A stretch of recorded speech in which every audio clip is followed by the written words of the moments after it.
Welcome to Ring of Fire. I'm Mike Papantonio. Coming up on today's show, best-selling author Jim Hightower is going to explain why we need a new populist movement in America.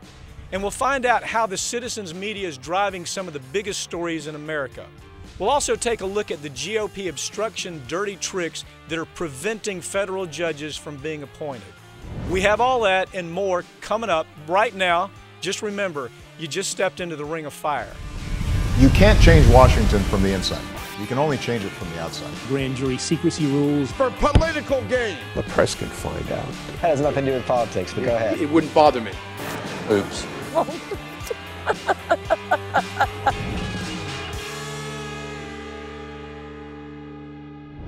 The American public believes that the corporate media can't be trusted for a lot of reasons. First of all, they aren't covering the important issues. They aren't telling the whole story, and they're more concerned with ratings and advertising than they are with honest journalism. But citizens media is filling that void. I have David Pakman with me to talk about just how effective citizens media has been in replacing corporate media in this country. David, for years, you and I have been talking about the same topic, and that is that corporate media may be dying a little bit at a time. And it doesn't become apparent until you start analyzing kind of step by step what's happened. Give us your take. We've seen a lot in the last 2 years to substantiate what we've been saying for about 5 years.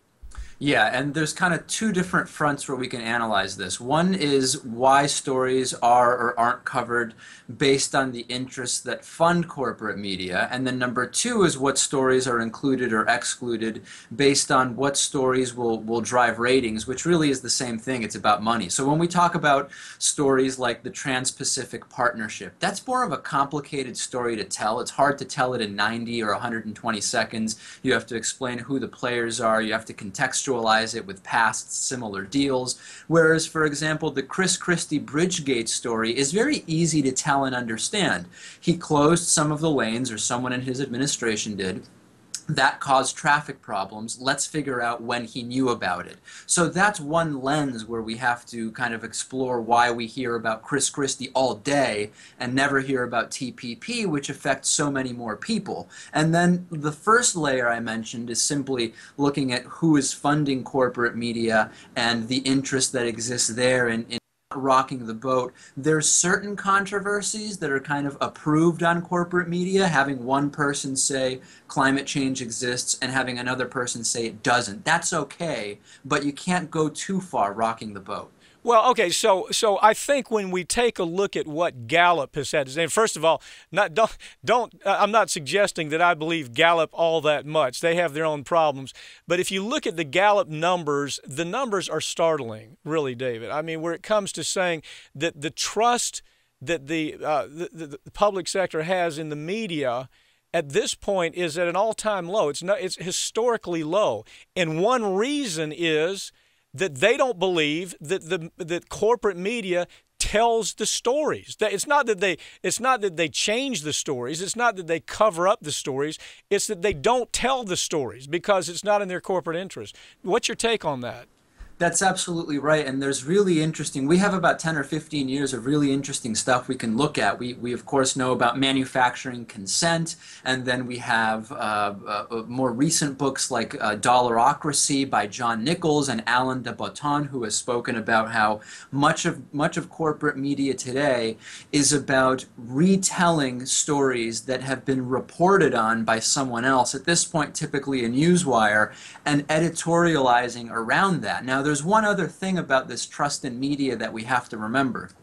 The media literacy level right now amongst American media consumers is not particularly high, and I know from the emails I get all the time, people increasingly can't distinguish between opinion journalism and hard news reporting. This is partially an issue of media literacy education, but this is by design. Corporate media and news outlets that want to editorialize deliberately present opinion news in a way that visually looks like hard news, specifically to influence people. Well, one reason is it's cheaper. One reason they don't have the investigative journalists to go out and do the news, so they take the edge of the news and create opinion around that. That's one thing that we're seeing. But as this is developing, you have 31% of the American public that says they don't even rely on traditional media anymore. They rely on emerging, what I call citizens media, people's media, where you have reporters that are developing out in the field by necessity. They're the ones getting the film. They're taking the pictures. They're doing the interviews. And when it comes across in social media, it becomes so much more legitimate looking, because you're hearing the story about things like TPP that never would have been told except for social media. For sure, and this applies to so many other stories. I mean, last week we had a correspondent, and by correspondent I mean a friend of mine who was in Kiev, who was able to actually get video and talk to people about the protests going on there. And as someone who has no specific political interest, we were able to get a really unfiltered view of what was going on. Today on my program, we have a source in Venezuela who sent us pictures and video and just his personal recollections of what is actually going on. That's a story that certainly Venezuelan state media is not telling. So increasingly people are going in that direction. Social media and the internet have been a huge equalizer. Well, what's happened also, David, is don't you have all these new whistleblower sources? I mean, if you really think about it, would we have known about TPP except for WikiLeaks? I mean, isn't that where the edge of that story started developing? We found out that President Obama was hiding the truth from the American public. The administration was doing everything in secrecy to hide the truth from the American public, which was that he was engaged in a trade negotiation, a trade treaty that would have destroyed labor even further, that would have shipped more jobs out of seas, that would have caused us to lose our national sovereignty where it comes to making laws, that would have affected pharmaceutical prices and the way that pharmaceuticals are priced. All of these things would have passed unnoticed except for the fact that citizens media got involved. And we've seen that in other places, haven't we, David? I think you've reported on that in the past. We have seen it, and this really gets us to this question of where does corporate media stand on this? And I think back to after the original Chelsea Manning leaks through WikiLeaks, Wolf Blitzer went on air and was visibly angry that Julian Assange had the audacity to let people know that these things were going on. And that to me really showed me how far corporate media has come from being investigative and really wanting to publish stuff that an administration may not want. And that to me was kind of the epitome of it. And when we talk about TPP, presumably when you look at the formally stated goals of it, it is to improve the situation for Americans. If that's the case, why are the negotiations happening completely in secret? I went back to take a look at who was talking about TPP, for example, in the media, social media. First of all, you had Ed Schultz, which is a corporate media / traditional citizens media. You had Tom Hartman. You had you were talking about it. The Young Turks were talking about it. We were talking about it. Stephanie Miller was talking about it. Bill Press was talking about it. Amy Goodman was talking about it. But the circle of people, Jim Hightower, great example. Had he not been so out front pushing this and pushing it, we might never have known about it, and the American public would have been completely asleep while corporate media did exactly what they wanted to happen, and that is to let this pass without any discussion. Because if you watch closely, David, corporate media benefits from TPP in a lot of ways. Oh, no question about it. TPP is great for big corporations, and in this country, a handful of really big corporations control most media. It strengthens much of the copyright and intellectual property law. It weakens or is really vague about the guidelines and measures that corporations need to take in terms of protecting the environment. We can actually draw the line directly and figure out why corporate media doesn't really have a big interest in talking about TPP, because they benefit from it so greatly. But isn't the good news here the bounce, what I call the bounce? It starts with David Pakman. David Pakman calls Pap, says, listen, we got this story. Do you want to do it? Let's talk about it. I then call Tom. Tom calls Amy and so on and so on. And before you know it, you have a network along with all the many great bloggers who were on this even before we were that were talking about this. You have a network that is so powerful and so substantial that it does bring about change. We saw it with Syria, didn't we? We saw it with Syria. We saw it with Larry Summers. You're absolutely right. We have to be realistic, though, that you're talking about a kind of citizens' echo chamber of sorts when stories need to be discussed, and it does work. However, the corporate echo chamber, which is tied into lobbyists and political strategists and handlers for elected officials, is still way stronger. So can the citizens' echo chamber always win? No, but we can point to certainly 5 or 10 stories where it has succeeded. Well, TPP, we go from zero to Harry Reid saying, you know, this probably isn't going to happen. To hear Biden say this probably isn't going to happen, that it's a direct defiance of this president who sought to push this thing through while we were asleep. There's no other way to characterize that. And when I follow the money on that part of the story, David, it's even more, it makes me angrier because I realize that his allegiance was with Wall Street. Wall Street wants this. U.S. Chamber of Commerce wants this. Robert Rubin wants this. Penny Pritzker wants this. These are all people that are now part of that Wall Street Democrat group that we so often talk about, and he thought he could push this thing through without anybody noticing. And, you know, truthfully, the reason they're in such a hurry is because they feel like they have to do this within his administration time. Don't you see that?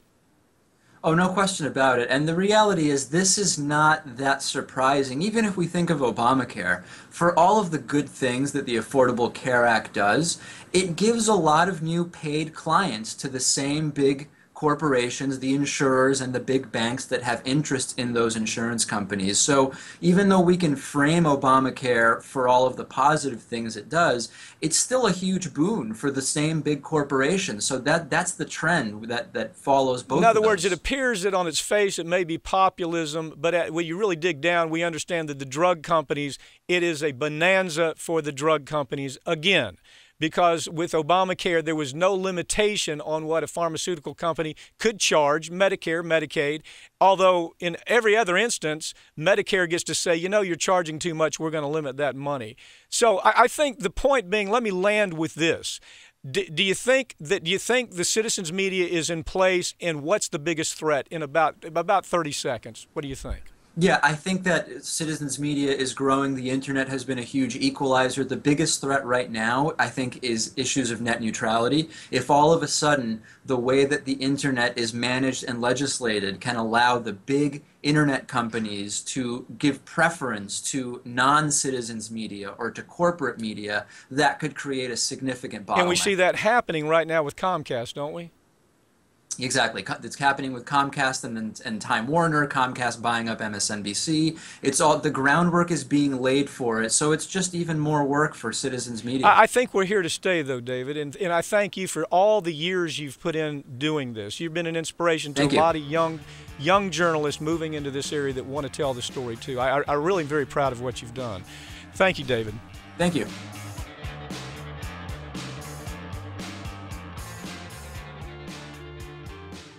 Big Pharma has done it again. They've convinced men that they need to take medication because their bodies produce less testosterone as they get older. They're characterizing old age now as a disease. Joining me now to talk about that is Daniel Nigh, the inside story about what this case is really all about. Daniel, there's a new craze out. It seems like a cycle. Every couple of years there's this new craze, and then the craze begins, and then, you know, everybody starts looking at it seriously to figure out, is there a problem here? The testosterone craze. Let's talk about that just a little bit. What's happening with these testosterone cases that are being filed? Why are they being filed? What's the story behind it? Well, Pat, there's been several studies that have led up to showing that there's an increased risk of heart attacks in men who are taking these testosterone therapies. Specifically, there's a recent study that's come from the Public Library of Science 1 that's shown a doubling of the relative risk of men over 65 years old getting heart attacks as a result of taking testosterone therapies, and also a doubling of the risk for younger men who had pre-existing cardiac conditions.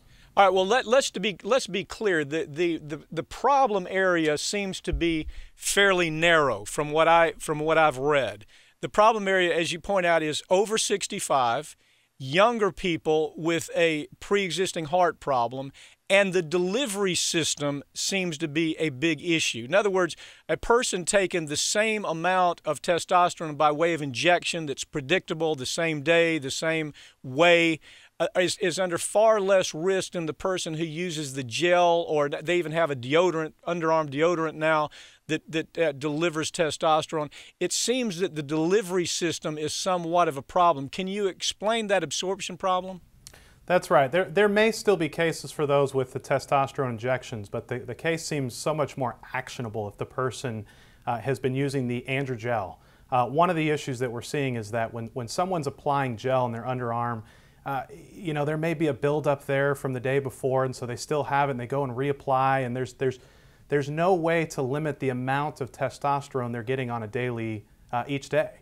And in other words, the absorption rate is different, and from what I can see. Absolutely. Well, okay, so the argument is that there is this new disease in the United States, and that is that males have lower testosterone, which, by the way, is true. The T cells seem to be lower and lower and lower, but the T cell is really not the focus here. It's kind of a misdirection. But it seems to be some people do benefit by use of testosterone because their blood may not generate enough blood cells. Their testosterone by nature is very low. They can benefit, but it has to be in a way that's supervised. And now we see people using gel where they're not monitoring. There's no pre-test to find out really how low their testosterone levels are. Talk about how this has kind of been it's kind of a Wild West environment with this, isn't it? That's right. Well, this treatment's been going on since we've been using testosterone therapy clinically since 1937. Successfully, by the way. Successfully. Yes. And so there's a limited class of folks who have a very, very low testosterone level over a period of time, and they take certain blood tests to establish they have low testosterone levels, and this may be the right treatment for them. But what we see time and time again is we see pharmaceutical companies, they try to grow the market. And they've done the same thing here. They've come up with the system where they've got a product, and now they want to come up with some commercial phenom to show that everybody could benefit from this. And what do they do in these commercials that say that men who are tired, sluggish, or lack of sex drive, you know, basically this could be something that applies to just about any older man. And well, the downside to this story, I think that the problem with this story is that there are people that aging is a process that does cause fatigue. It does cause inhibition of sexual drive. It does cause a lack of clear thinking. There's a lot of ways that aging affects us naturally. I mean, we're all going to get old. But the truth is there is a discipline within the medical field where these people that study this, and this is all they do every day, they're doctors that apply whatever's available to try to help. It may be herbal, it may be vitamins, it may be testosterone. But what's happened is it seems to me that the market has moved outside of that, beyond the specialist, to where now everybody who's a doctor says, sure, go use androgel and go use this testosterone, everything's going to be okay. They don't test. They don't monitor. They don't really have a clear understanding of what those testosterone levels should be. I mean, don't you see this as a bigger problem, this pile-on nature of the medical profession here? Oh, absolutely. What we're seeing, the number one treatment for low testosterone levels is to change your diet. Obesity is the number one problem for low testosterone levels.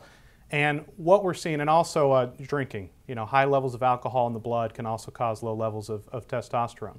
Lack of exercise. Lack of exercise is another one. So what we're seeing here is that rather than these making the recommendations, changes diets, I'm sure those things are happening as well, but generally all in the same visit, these folks are not only being told to change their diet, but rather than trying to change their diet and come back, they're also being prescribed androgel right there in the doctor's office, right off the bat, without even having blood tests which were required back in the past. Okay, and so let's understand the physiology here. First of all, the argument is that as a man grows older, that his level of estrogen increases, all right? That the estrogen uptake increases, and that's not good for a male.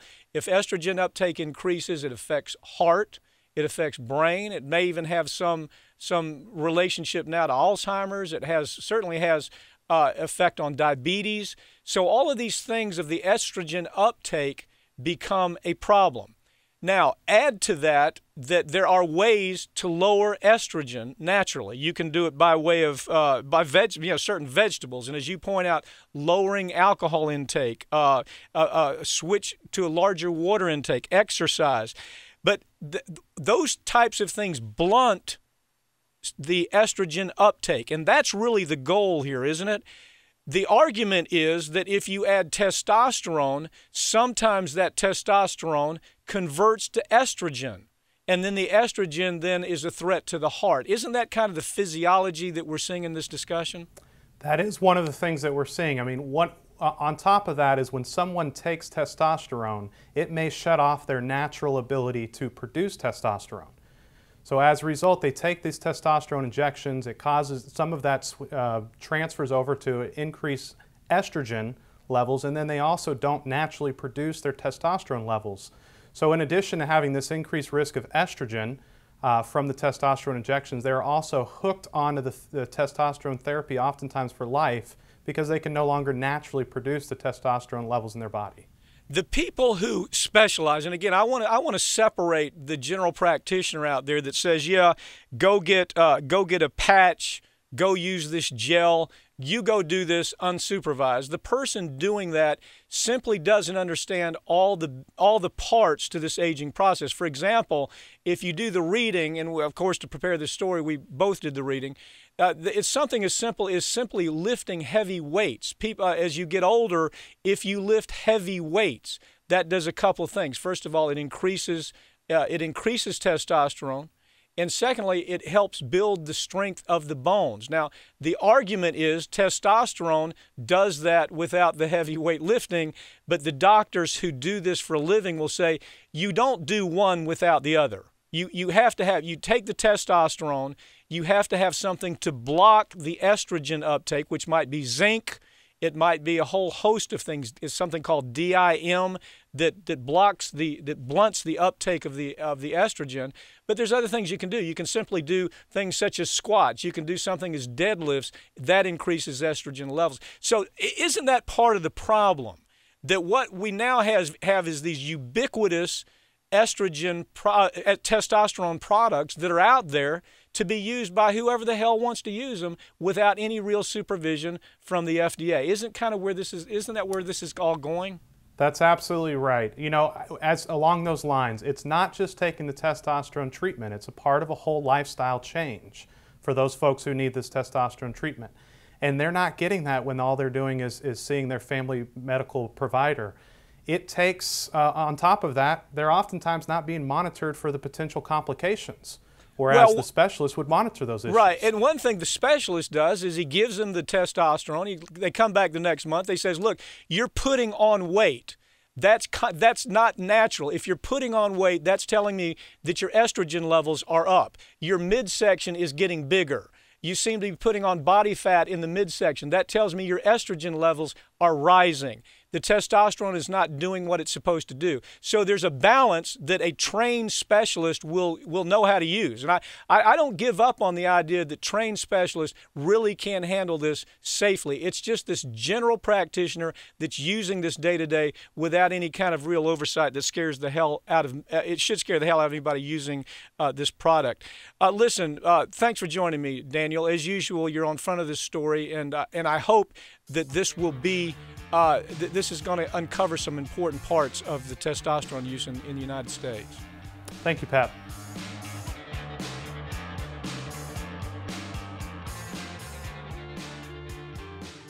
President Obama has appointed fewer federal judges than any other president in modern time, and a lot of that has to do with pure, ridiculous Republican obstruction. They want judges in place that are going to help them stop the vote in this country. That's the real heart of this issue. I have Mike Burg with me now to talk about that.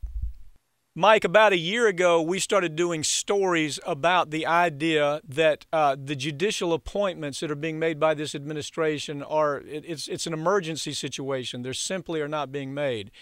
And there was two parts to the story, and I want us to talk about both parts. First of all, even the recommendations that were coming through this administration were federal judges that would scare the hell out of any consumer who actually knew their background. It would scare to death union people. It would scare to death environmentalists. It would scare to death labor. Even those appointments that were coming through Obama were very troublesome. But now we're finding that the Republicans have even obstructed those appointments because, and you know the zinger here, they don't want federal judges in place appointed by this administration because of the upcoming elections, because they want to mess with the voting system in America. Isn't that how you see this story? It is. There's two parts to it. And the first one, I agree with you. The nominees that he's been putting up are scary for anybody who has any type of interest in consumer rights. And one of the things that's interesting is I know you, the public may not know this, but Elizabeth Warren, Senator Warren, just came out and leaked the story that one of the reasons that's happening is that the administration is going through Williams and Conley to get their approval and the vetting. And we all know Williams and Conley is notorious for representing political and corporate criminals who are being charged with crimes to get them off. They're one of the leading firms in the country that represents the largest corporations in the world. Mike, they've been sanctioned by judges for things like discovery, improper elements of how they've been involved with discovery, where one party is asking for information and there's cover-up of that information, there's obstruction of that information. So Williams and Conley is like Colonel Sanders guarding the chicken house, and this administration knows it. You know, Michelle Obama is a lawyer herself, defense lawyer herself. Obama's a lawyer himself. He understands what it means to get these kinds of appointments through people like Williams and Conley. It is Colonel Sanders at the chicken house, isn't it? Right, absolutely. But what's crazy now is the GOP is not happy with that, which we all know those appointments would be potentially devastating to all those interest groups that we talked about. They're trying to basically shut down the judiciary, shut them down completely. There are absolutely 96 vacancies, 1/3 of the federal judiciary vacant as we sit here today. There's 39 judicial emergencies where those districts are so overloaded that they need judges so badly.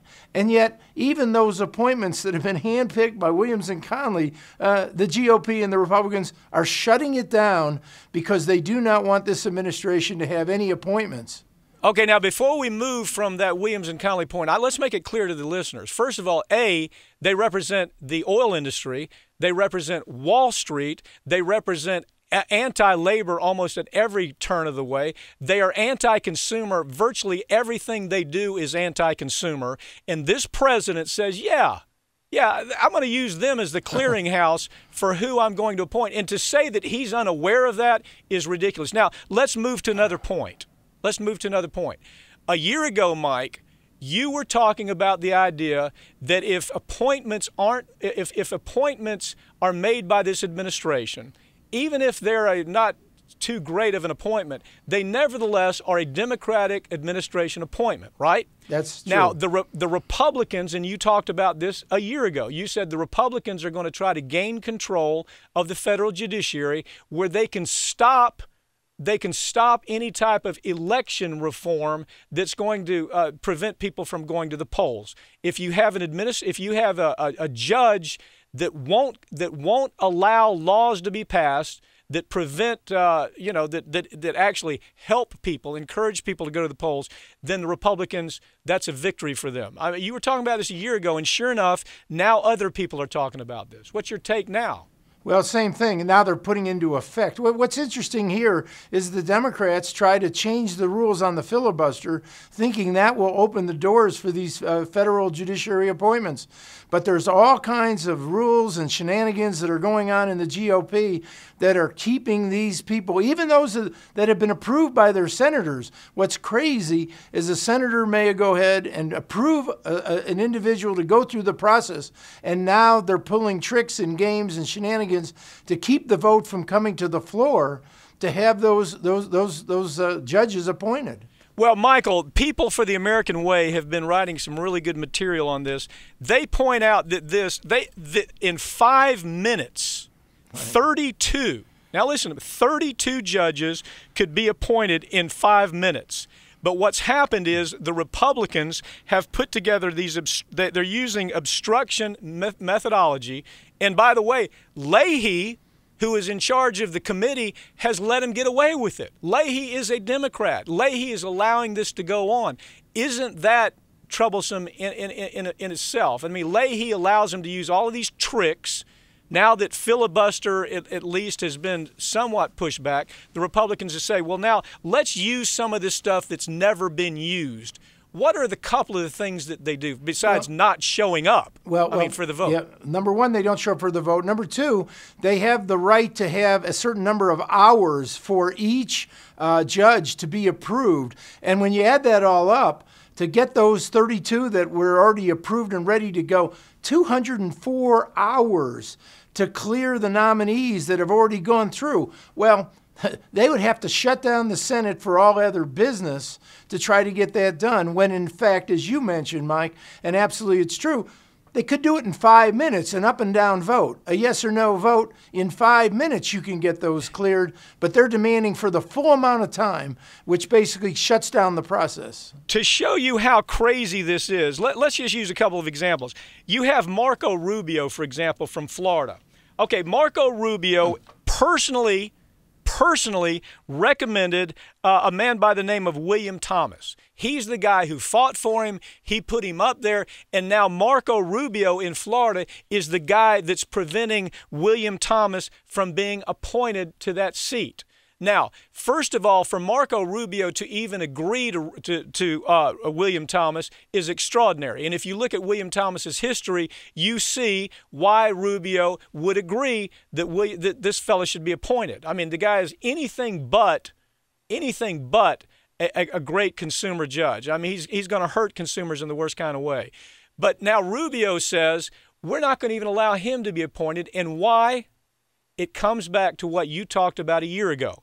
If they control the judiciary, okay, if they have more Republicans in the judiciary than the Democrats, they have a better chance of pushing through anti-voting kind of legislation. Isn't that exactly what we see happening right now? Absolutely, and we predicted it a year ago. The bottom line is this. What they're hoping for, and the listeners have to understand that, first of all, the judiciary is the last chance for the public when it comes to voting rights, when it comes to the ability to bring actions into court. And the Republicans are saying, look, let's stop all the nominations from going through. Because you know what? We think maybe in the mid-year we're going to get control of the Senate. We get control of the Senate, then we can vote down everything, even if we have a Democratic president that follows Obama. But the next 2 years, we're going to shut down the judiciary, shut down the trial lawyers, shut down anybody who can go after these anti-voting rights acts. And that's the intent. Right now, Mike, in the Eastern District of Michigan, you've got the judges there are saying this is an emergency. We can't even try hardened criminals. We can't try drug cartel. We can't try white-collar criminals that have ripped the American public up for billions of dollars. We can't even get them to trial because we don't have enough judges. Not only that, we don't have enough clerks to help move this thing through, because with a judge comes clerks, and the clerks and the judge together moves the process. But what's happened here, I think it's very clear. They have a clear intent to going forward. Now, my question, Mike, and I don't understand this, if we assume that Leahy has the right, he's the chairman of the committee, Leahy has the right of this to say to a senator, you know that right that you have, it's called a blue slip. The blue slip is the senator can come forward and say, I don't have to give a reason for why I don't want this judge. I just don't want the judge. Blue slips are flying around like crazy in the Beltway by Republican senators. And they're even being used against the very people that they nominated to begin with. Right. So what do you tell Leahy? Well, you got to tell Leahy we got to stop. First of all, the blue slips have never been used in any other administration like this. And I want to go back to your point about emergency. There's 39 judicial emergencies, not only in the Eastern District of Michigan, but all over the country. You got to tell Leahy, stop messing around with them. Force them to bring the vote to the floor. We have 32 that have already been approved by the committee. Get those votes to the floor. Tell the Republicans, no blue slips, no avoiding it. We're going to have a vote up and down. Force the issue. Get to the American people to put pressure on them. They are like mentally ill children. That's the best description I've heard of the Republicans right now in the Beltway. Mentally ill, vitriolic children. That is the description that best describes what the Republicans are doing up there. And they're doing it because they want to stop voting in this country. That is one of the main reasons behind all of this. Michael, thank you for joining me. Thank you.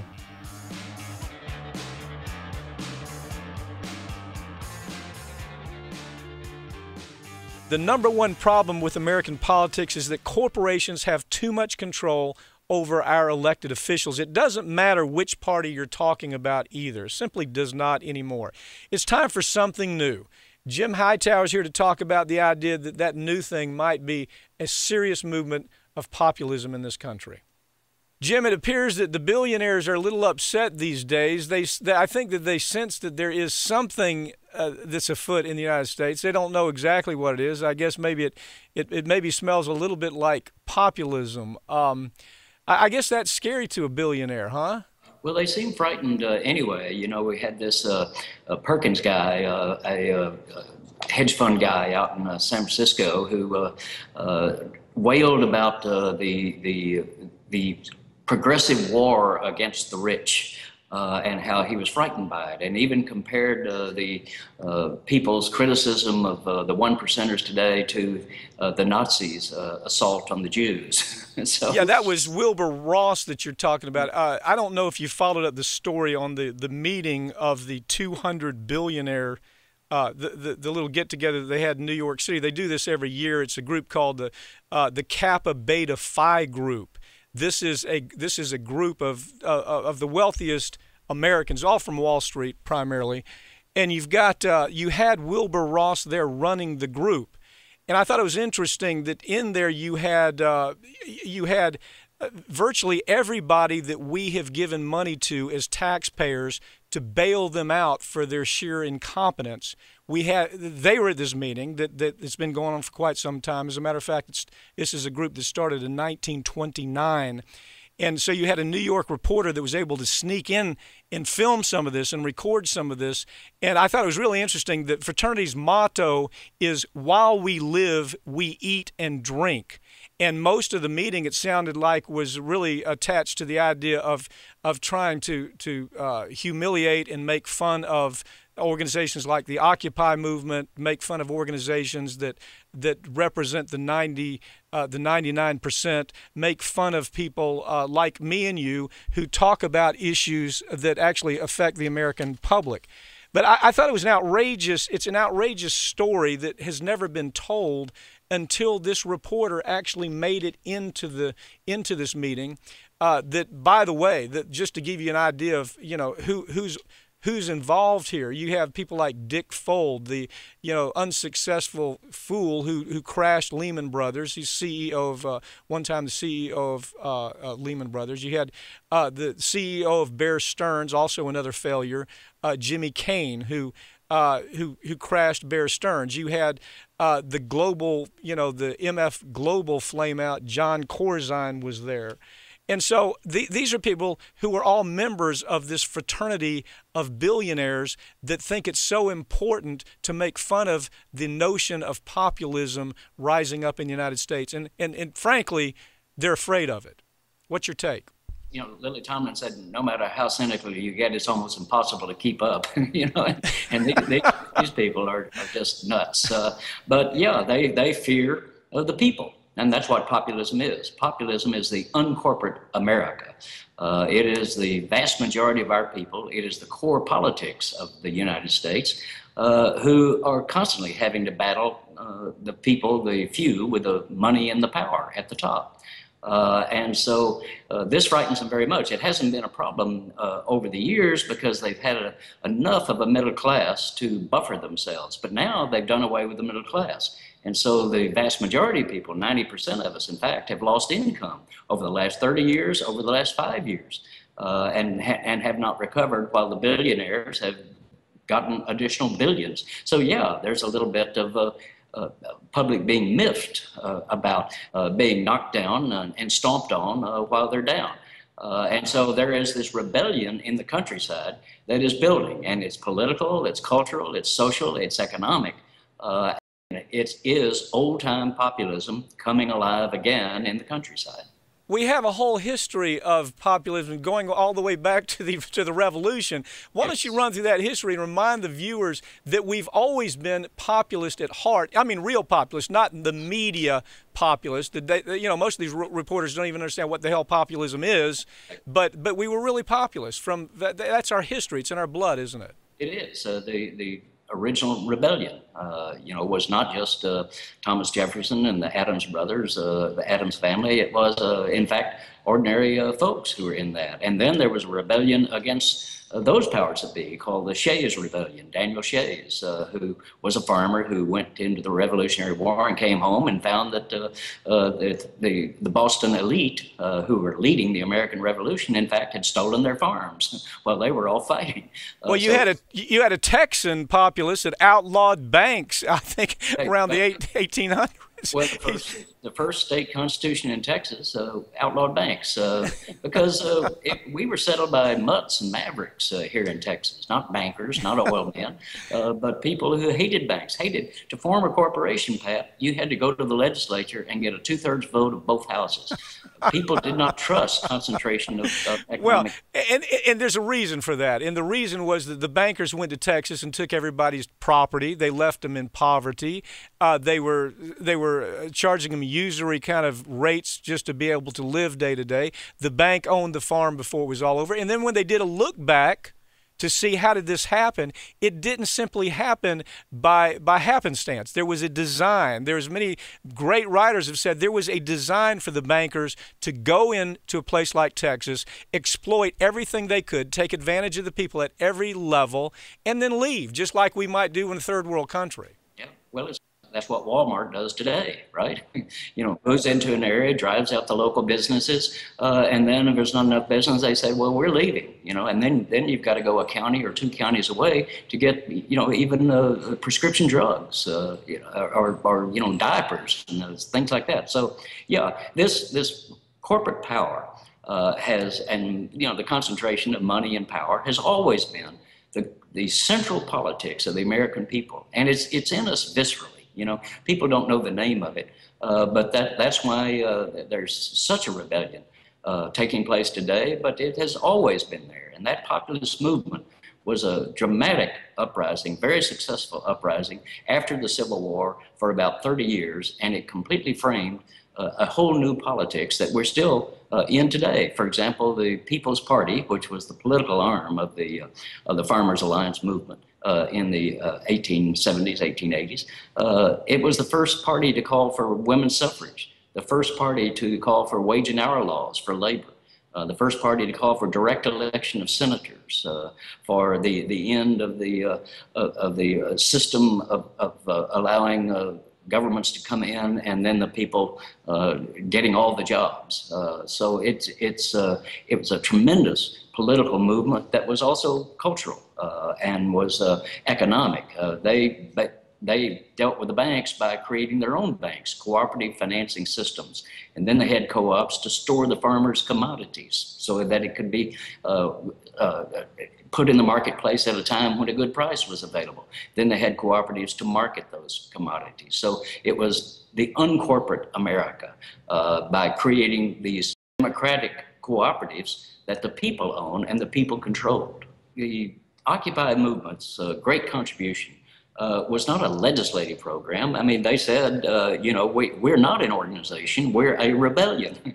And organization comes later. You have to have the rebellion first. That's what they represented.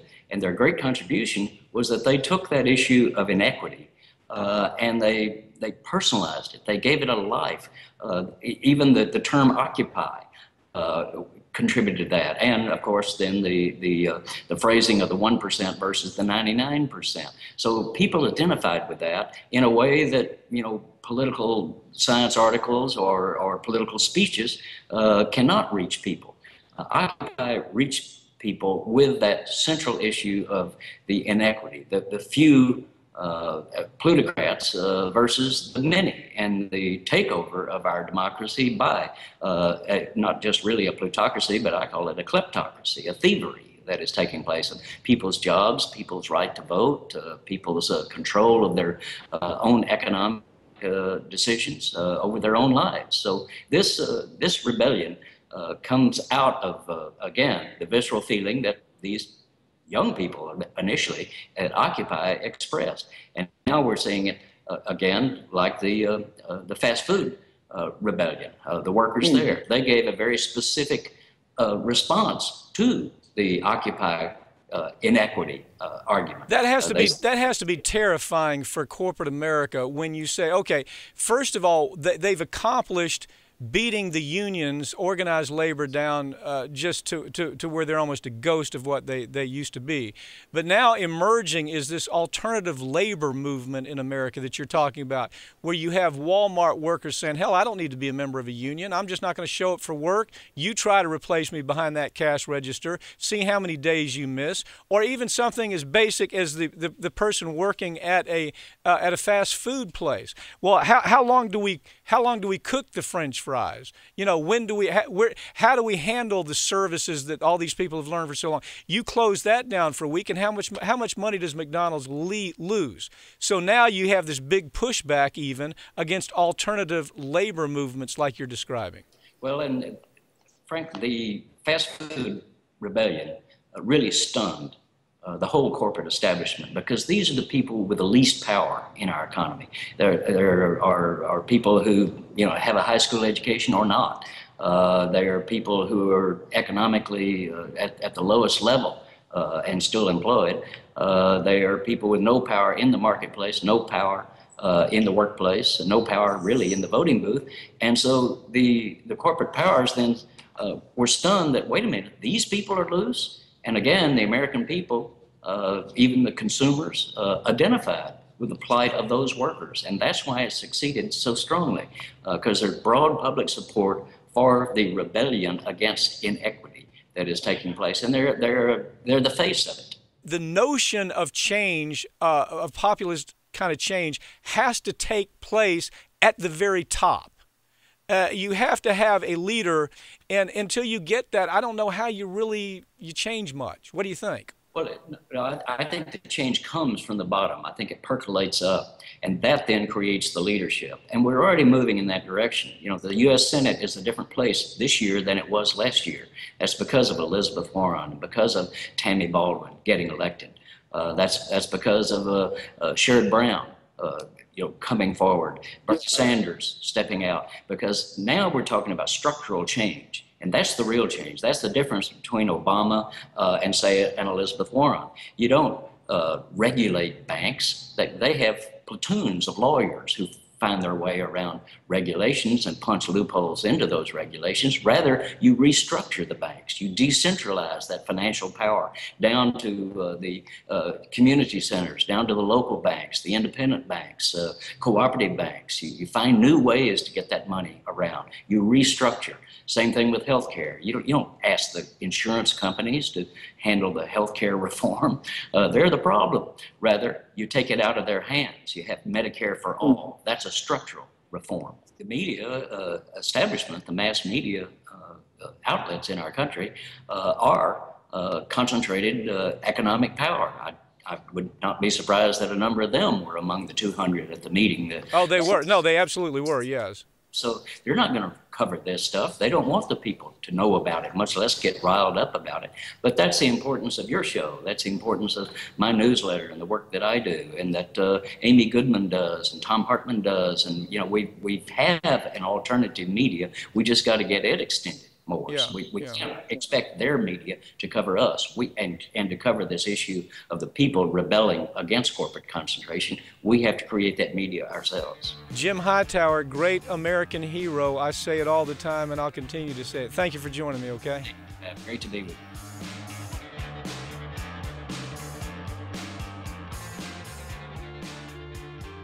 Anti-intellectualism, anti-rationalism have been almost epidemic in America. In fact, a talented writer by the name of Susan Jacoby wrote in a very important book. It was called The Age of American Unreason. The only hesitation anybody would have about reading it is it's scary as hell. It's scary stuff. According to Jacoby, more than 40% of Americans under 44 never read a single book in the course of an entire year. Americans of all ages, they're losing their ability to concentrate. They're losing their ability to analyze what they hear. In fact, the rule of thumb for a political candidate used to be that they needed to deliver their political message in about 40 seconds. But today, political sound bites need to be delivered in 8 seconds to match the ability of the American public to concentrate. That's what the statistics show. Today in America, schools, teachers they used to be able to teach us civics. They could teach us humanities. They could talk about classic literature. And now they're forced and ordered to stuff students' brains with just enough information to pass standardized tests that are required. It's short-sighted politics.